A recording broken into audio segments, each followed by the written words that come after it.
và thiên vào dưới ta grab c tăng anh cùng f cùng là đòi fx mà năng x buộc còn x và xong nu có cái ai bằng hai thang f chi anh cùng can le và trên can le toàn là những đặt trong lời nó có bằng hai thang anh cùng f chị anh cùng can le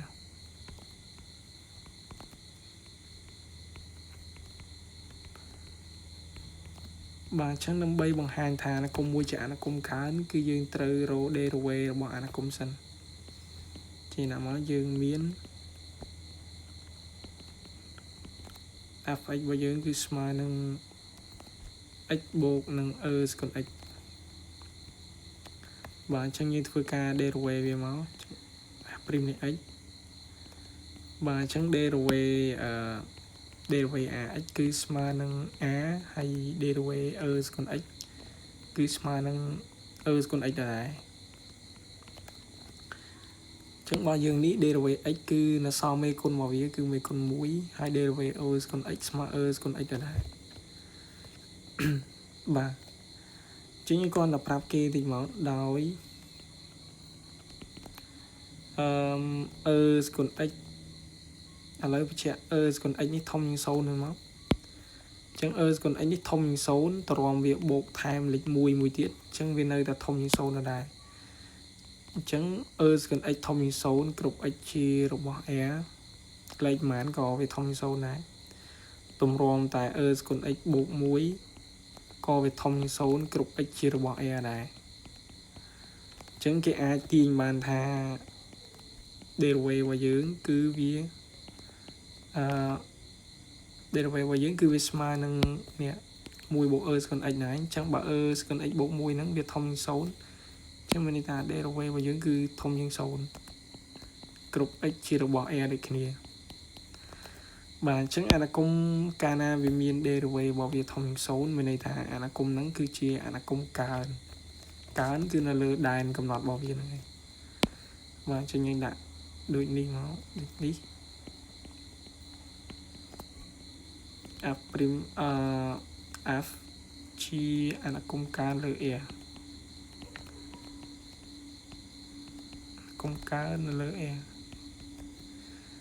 បាទអញ្ចឹងបើសិនជាគេសួរភាពកើនចុះនៃអាណាគមគឺយើងត្រូវរក derivative របស់វាតោះសំណួរទី2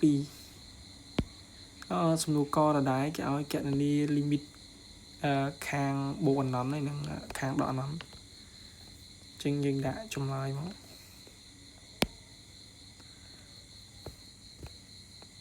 ដាក់បូកមួយទៀតមកកណនី limit x ខិតជិតដកអណន្តនៃ fx និង limit x ខិតទៅរកបូកអណន្តនៃ fx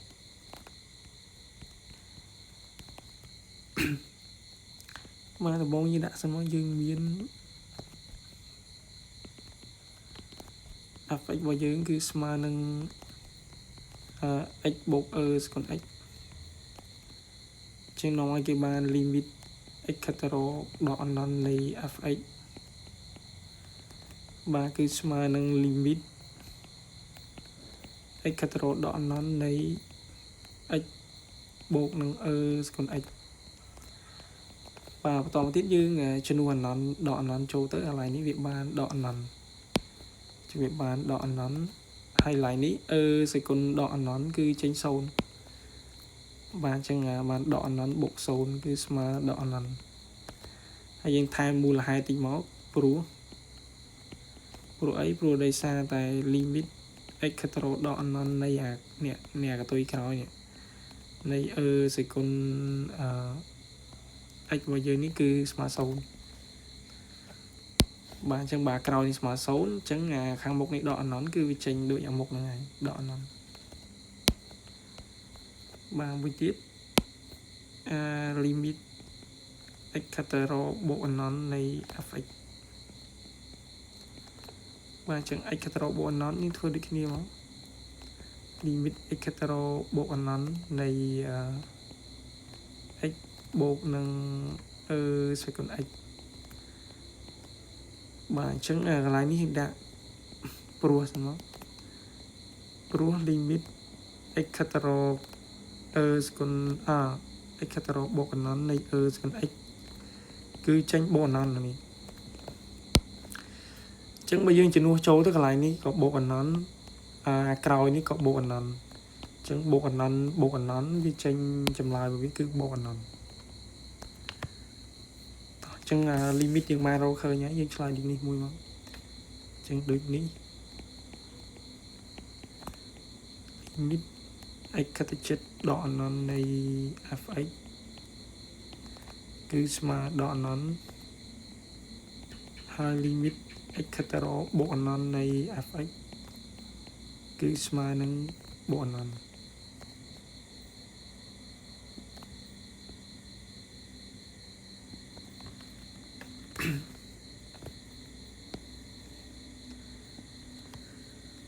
តោះអូខេឥឡូវយើងចូលសំណួរបន្តទៀតបាទ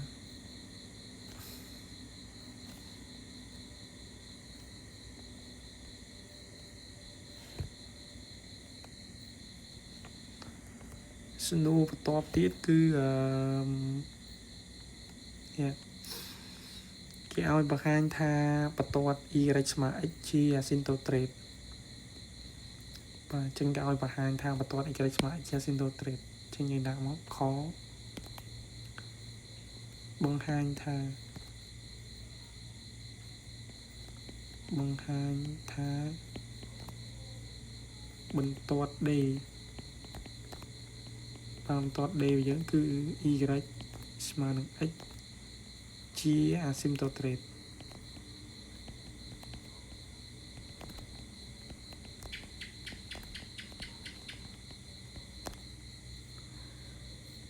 ខាងដក anon បាទអញ្ចឹងបើគេឲ្យបង្ហាញថាវាជា asymptotic គឺយើងធ្វើផលដកហើយដាក់ limit របស់វាមកអញ្ចឹងយើងមាន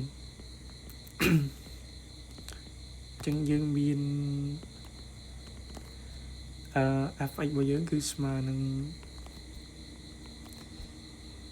x បូក second x ហើយបន្ទាត់ d របស់យើងគឺ y ស្មើ x អញ្ចឹងវាជា asymptotic បានតើតែយើងកណនី limit បើគេថា asymptotic វានៅខាងដក anon អញ្ចឹងមានន័យថា limit x ដក anon យើងយក fx ដក y របស់បន្ទាត់នឹងចេញទៅបើសិនជា limit x ដក anon នៃផលដកនឹងស្មើ0មានន័យថាគេអាចចាត់ទុកថាបន្ទាត់នឹងជាបន្ទាត់ asymptotic បានហើយបាទអញ្ចឹង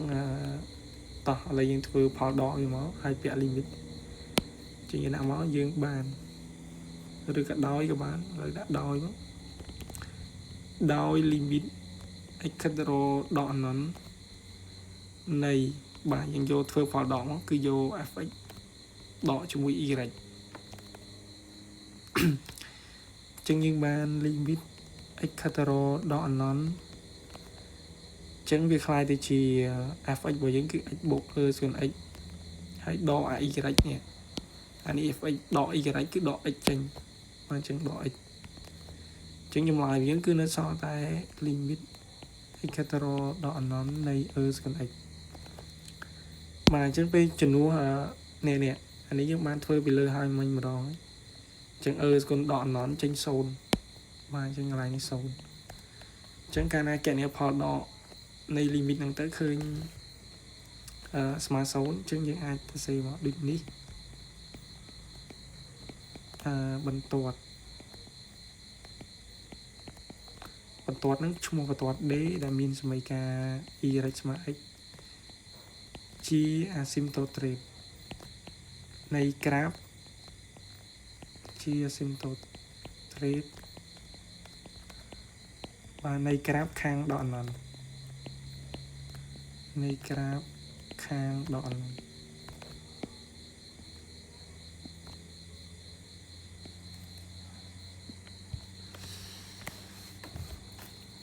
តោះឥឡូវយើងចប់មួយសំណួរទៀតបាទសំណួរមួយទៀតគឺគេឲ្យសំណួរមួយទៀតគឺគេឲ្យសិក្សាទីតាំងធៀបនេះសិក្សាទីតាំងធៀបរវាងក្រាប C ជាមួយនឹងបន្ទាត់ D បាទជាញដាក់មកដាក់សញ្ញាបូកមួយទៀតមកសិក្សាទីតាំងធៀប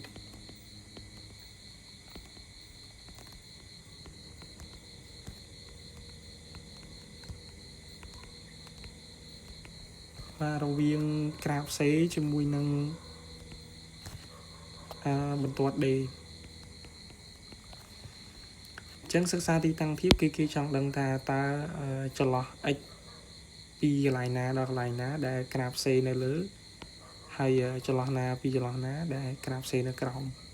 ឬក៏វាកាត់គ្នាកន្លែងណាបាទអញ្ចឹងដើម្បីសិក្សាទីតាំងធៀបគឺយើងប្រាប់គេសិនមកយើងមានក្រាប C របស់យើងគឺមានសមីការមានក្រាប C គឺកំណត់ដោយអនុគម fx ស្មើ x បូក ស្មើ x ហើយមួយទៀតគឺបន្ទាត់ D របស់យើងគឺ y ស្មើ x បាទអញ្ចឹងដើម្បីដឹងមួយណានៅលើមួយណានៅក្រោមគឺយើងធ្វើផលដកគ្នាមកបាទអញ្ចឹងគូយក YC ដកនឹង y នៃបន្ទាត់ D អញ្ចឹងមានន័យថាយក fx ដក y អញ្ចឹងវាបាន x បូក ស្មើ x ហើយដក x ចេញមកអញ្ចឹងវានៅសល់ ស្មើ x ប៉ុន្តែយើងសង្កេតឃើញថាលទ្ធផលដែលយើងទទួលបានគឺ ស្មើ x បាទ ស្មើ x ប៉ុន្តែ ស្មើ x នេះគឺវាធំជាង0ជានិច្ចគ្រប់ x ជារបស់ r បាទអញ្ចឹងមានន័យថាបើសិនជាផលដក YC ដក YD នេះធំជាង0អញ្ចឹងមានន័យថាក្រាប C គឺនៅលើបន្ទាត់ D ជានិច្ចបាទតែបើសិនជាឃើញតូចជាង0មានន័យថានៅក្រោមវិញប៉ុន្តែរបស់យើងគឺឃើញបូកអញ្ចឹងយើងដាក់ចេញមកអាចដាក់ដូចនេះទាំងម្ដងក៏បានដែរដូចនេះក្រាប C នៅលើបាទដោយសារនេះវាធំជាង0ហ្នឹងចឹងវាក្រាប C នៅលើបន្ទាត់ D បាននៅលើបន្ទាត់ D ជានិច្ចឬក៏ក្រាប C នៅលើបន្ទាត់ D ជានិច្ចគ្រប់ x ជារបស់ r ក៏បានចឹងលេខពីនិយាយរួម x រត់ពីម៉ានក៏ដោយក៏ក្រាប C នៅលើដែរបាទចឹងមួយទៀតគឺយើងគេឲ្យគូតារាងថេរភាពនៃ f បាទអញ្ចឹងគូតារាងថេរភាពមកអញ្ចឹងដាក់មកគូតារាងថេរភាព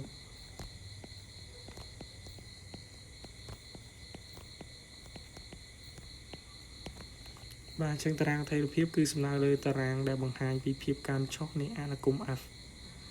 អញ្ចឹងតារាងថេរភាពប្រឡោះលើគេនេះគឺ x បាទដែនកំណត់របស់វាគឺពីដកអនន្តទៅបូកអនន្តហើយប្រឡោះខាងលើនេះគឺ derivative បាទអនុគមកើនចុះគឺពឹងលើ derivative ហើយចុងក្រោយគឺ fx ចឹងអនុគមរបស់យើងបានរកឃើញហើយ derivative របស់យើងគឺធំជាង0ជានិច្ចបាទនេះនៅខាងលើនេះ derivative របស់យើងគឺធំជាង0ជានិច្ចគ្រប់ x ជារបស់ r ចឹងបើវាធំជាង0ជានិច្ចមានន័យថាវាសញ្ញាបូកវិជ្ជមានចឹងសញ្ញាបូកមានន័យថាវាកើនចឹងកើននេះកើនគឺសញ្ញាព្រួយឡើងលើបាទចឹងកើន limit ខាងដកអនន្តគឺយើងរកឃើញអីគេដកអនន្តហើយ limit ខាងបូកអនន្តគឺយើងរកឃើញបូកអនន្តចឹងដាក់ limit វាចូលបានតោះចឹងតារាងថេរភាពរបស់យើងមានតែប៉ុណ្្នឹងទេតោះឥឡូវយើងចូលទៅសំណួរមួយទៀតបាទសំណួរមួយទៀតនេះគេឲ្យកណនី f នៃដក1ហើយនិង f នៃលេខ1តោះដាក់មួយទៀតមកបូក1កណនី f នៃដក1និង f នៃ0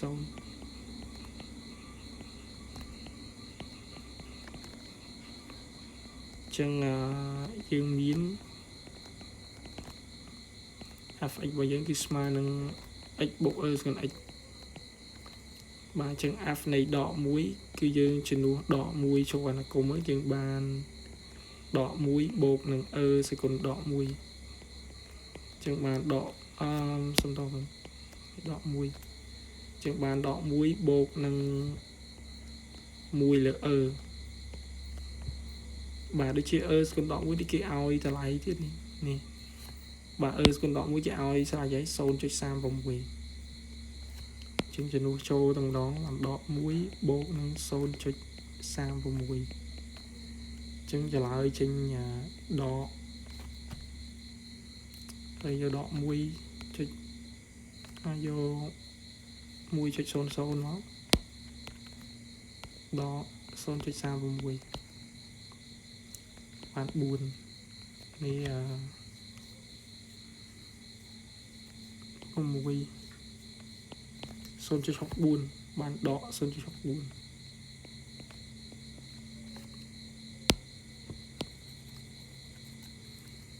បាទមួយទៀតគេឲ្យកណនី f នៃលេខ0មកយើងជំនួស0ចូលម្ដងអញ្ចឹងវាខ្លាយទៅជា0បូកនឹង e ស្គុណ0អញ្ចឹង e ស្គុណ0ស្មើ1អញ្ចឹងចម្លើយវាចេញ1បាទដូចនេះមកតង់ទៀតមកដូចនេះ f នៃដក1របស់យើងគឺស្មើនឹងដក 0.64 ហើយ f នៃ0ស្មើនឹង1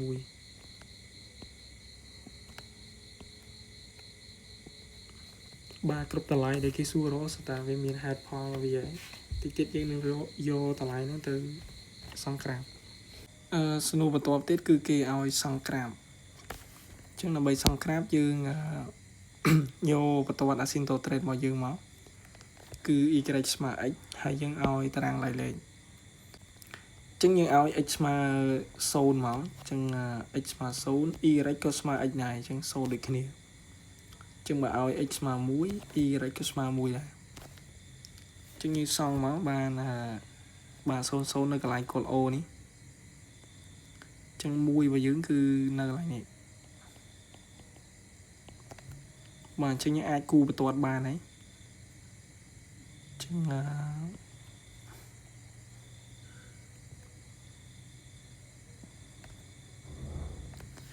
បាទនេះគឺជាបន្ទាត់ y ស្មើ x គឺជាបន្ទាត់ d y ស្មើ x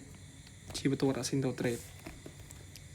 បាទបន្តមកទៀតគឺយើងត្រូវប្រើតម្លៃ2មិញនេះយើងបានរកខាងលើគឺ f នៃដក1គឺស្មើនឹងដក 0.64 ហើយមួយទៀត f នៃ0របស់យើងគឺស្មើនឹងស្មើនឹង1ចឹងខាងមុខនេះគឺជា x ដក1គឺជា x ហើយតម្លៃក្រោយនេះគឺជា y ចឹងយើងដៅចំណុចមកដក1ហើយដក 0.64 តលើចេះដោយសារតែក្រាបរបស់យើងវារាងតូចតម្លៃនេះវារាងតូចចឹងខ្ញុំសុំយកមកកាឡា2វិញមក2កាឡា1ចឹងអានេះ1វានៅនេះវិញតែអត់អីអានេះត្រូវធម្មតាបាទនេះ1នេះ1បាទមួយទៀតរបស់យើង x ដក1 y ដក 0.64 បាទអញ្ចឹង x ដក1នៅនេះ y ដក 0.64 វានៅនេះ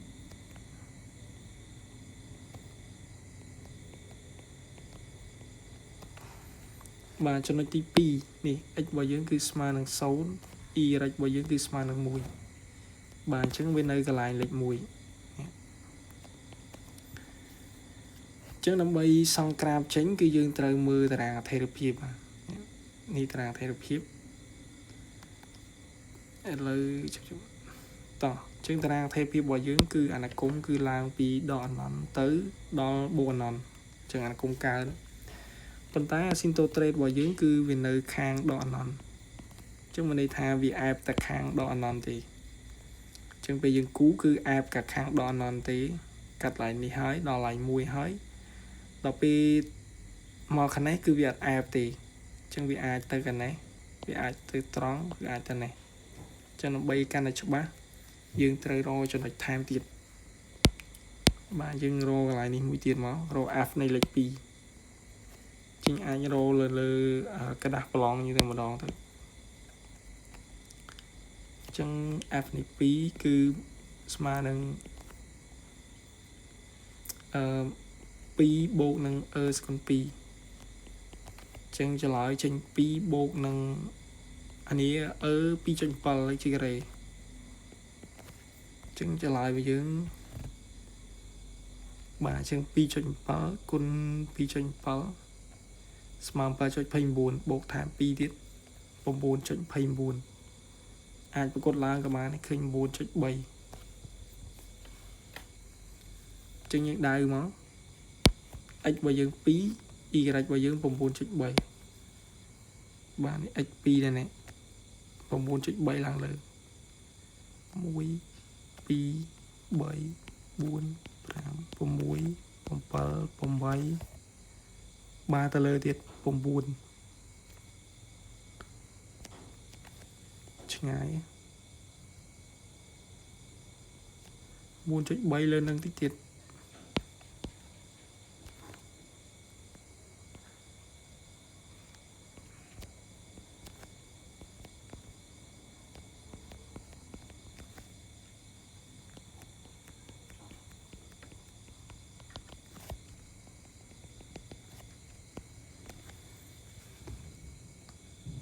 បាទចានគុំរបស់យើងគឺឡើងពីនេះកាត់ line នេះហើយទៅលើត្រង់រហូតតោះលើយើងអាចគូមក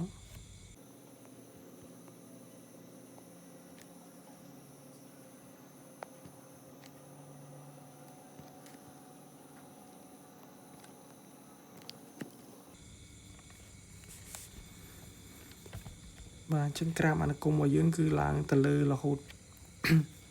ជាស្អីតិចដោយសារតែរៀងញ័រដោយសារគូនៅលើ iPad អញ្ចឹងពេលគូហើយយើងតែងក្រាបរបស់យើងមកនេះ x' y y' ហើយអនុគមនេះគឺក្រាប c តាំងដល់អនុគម fx ស្មើនឹង x បូក ស្គុណ x